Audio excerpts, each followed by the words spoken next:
বরণ করে নিচ্ছি। আমাদের মাঝে উপস্থিত রয়েছেন বীর মুক্তিযোদ্ধাদের বরণ করার জন্য উপজেলা চেয়ারম্যান জনাব এরশাদ হোসেন লালু। আমাদের মাঝে উপস্থিত রয়েছেন মোহাম্মদ মোজাম্মেল হক, পূর্বজেলা উপজেলা নির্বাহী কর্মকর্তা। আমাদের মাঝে উপস্থিত আছেন মুক্তিযোদ্ধার কমান্ডার আমরা বীর মুক্তিযোদ্ধাদের অভিনন্দন জানাই।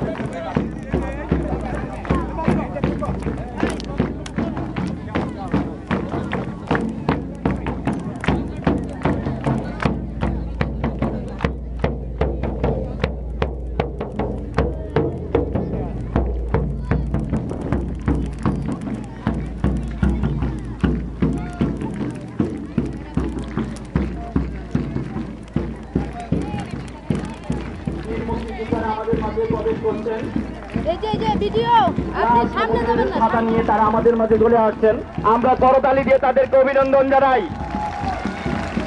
বীর মুক্তিযোদ্ধাদের স্বাগত, অভিনন্দন, স্বাগতম উপজেলা পরিষদের আজকের এই কর্মসূচি তারা আমাদের